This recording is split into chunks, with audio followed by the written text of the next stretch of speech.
Assalamualaikum warahmatullahi wabarakatuh. Perkenalkan, nama saya Indah Puji Lestari dengan NPM 1712037. Di sini saya akan berpendapat terkait dengan paparan materi yang terlampir pada bab 7 dan 8 mata kuliah Perspektif Global.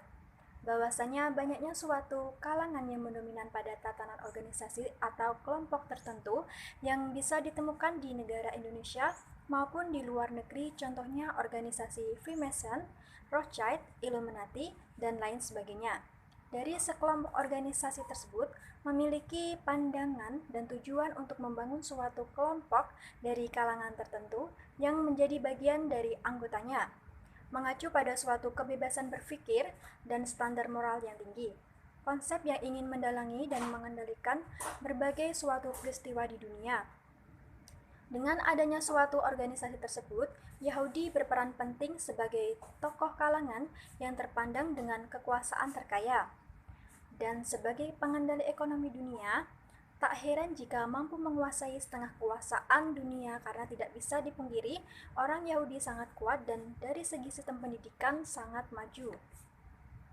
Indonesia sendiri kalah saing dan tertinggal karena mungkin bisa jadi dari faktor pendidikannya yang masih kurang atau masih rendah.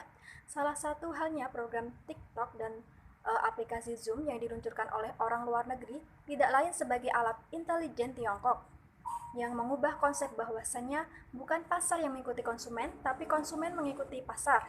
Titik terlemah dari adanya suatu modernisasi yang mau tidak mau memang sekarang menjadi kebutuhan.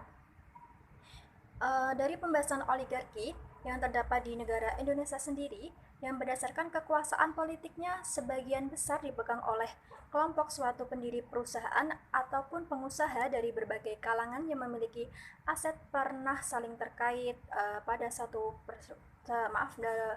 yang terkait pada satuan perusahaan yang sama.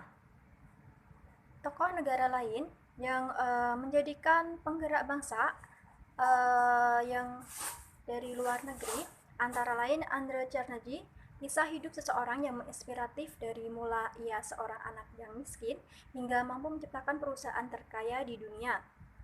Salah satu tokoh yang menjadikan menguasai setengah kekuasaan dunia.